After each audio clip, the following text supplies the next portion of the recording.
As many of you may have seen, I have previously made on this channel a video that I call Draw My Dream. This video will be very similar to that one, however there will be one vital difference. I will not be drawing my dream in this video. For this video, I will be drawing for you my nightmare. I had this nightmare a few months ago, and so I feel that it's finally time to draw my nightmare.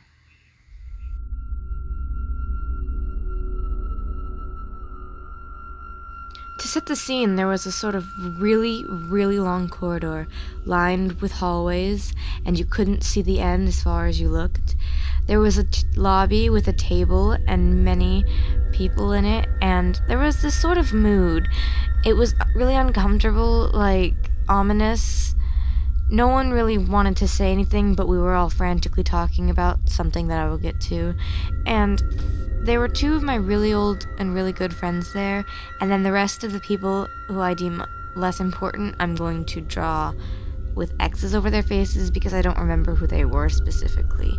So the only two people would be those specific friends. Also, for the record, I drew this doorway very tall. It was actually more relatively the size of one of these people here. And its length, however, was immense. You couldn't see the end. It was so ominous. It was dark, and all the hallways were dark. The thing about all the hallways was that each of them had a maze through it, and this entire hallway was one giant and immense maze, and it was extremely intimidating. And as if it wasn't frightful enough that this maze that you couldn't see the end of was so ominous and dark and alluring, and it seemed like there wasn't any end, there was this man in the maze. He was tall, very tall, and dressed in all black, and you couldn't see any of his facial features. He looked like the guy off of one of the "This Community Watches Out for Strangers" posters you'll see around certain neighborhoods. The thing about this man, he wasn't just some stranger figure, he wasn't just some shadow, he was like the embodiment of fear, and it was terrifying. He was also hidden among one of the passages of the maze, and while that seems weird, this entire thing, the reason we were so frightfully discussing things is it felt like a video game. We had a certain amount of lives. We didn't know how many, we just knew we were running out. And every time we went into the maze, he would find us, and the second he found us, we were instantly back in the lobby. But something terrifying about this video game is when you reset, the villain didn't.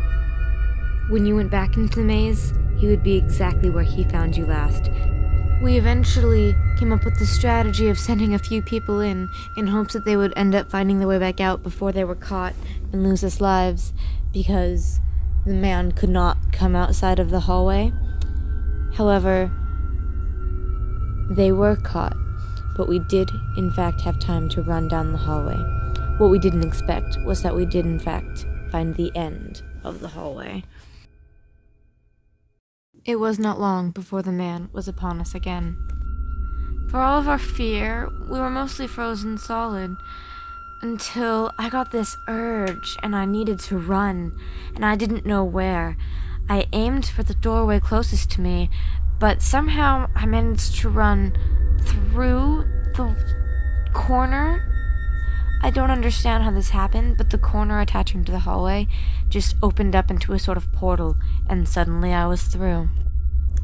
What I came out to, all of my friends, there was policemen in a police car with sirens on, and they were arresting both my friends and the shadowed man. Well, all of my friends but one. One of my friends was in the shadows with me of the fog, and we were just kind of watching the scene for a bit, until one of the police officers started to look around, in which we ran for it. The next place we came across was this fabulous dinery, with, it seemed, both of our families were there, and we were both beckoned to sit at the table with our families. We, of course, complied. Why wouldn't we go sit with all of our families? She sat at the table with hers, and I mine. The first thing I noticed about my table was there was this beautiful orange jello, like the most beautiful thing you've ever seen. And it was on top of a cake. The entire thing was just beautiful. It was just orange and decorated and ornate. And anyway, let me get back to the details. My family, not my entire family, just what seems to be my dad and my step family, which is fine. I love them. It was just a peculiar thing, but I didn't really notice. I had a glass of water and a plate of food, and everyone had a plate of food. We were just sitting and talking, and everything was fine. It was lovely. I was having a jolly good time, and I had almost forgotten what sort of situation I was in. And then the server came and took away everyone's waters.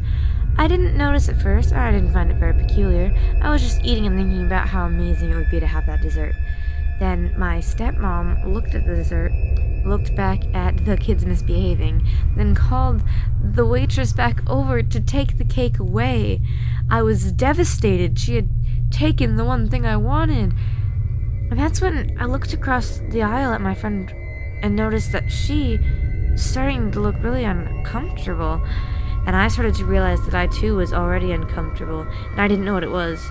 Suddenly I was really thirsty. I looked for my water, but it was gone. My throat just felt really dry, really parched. I started to grasp at my throat.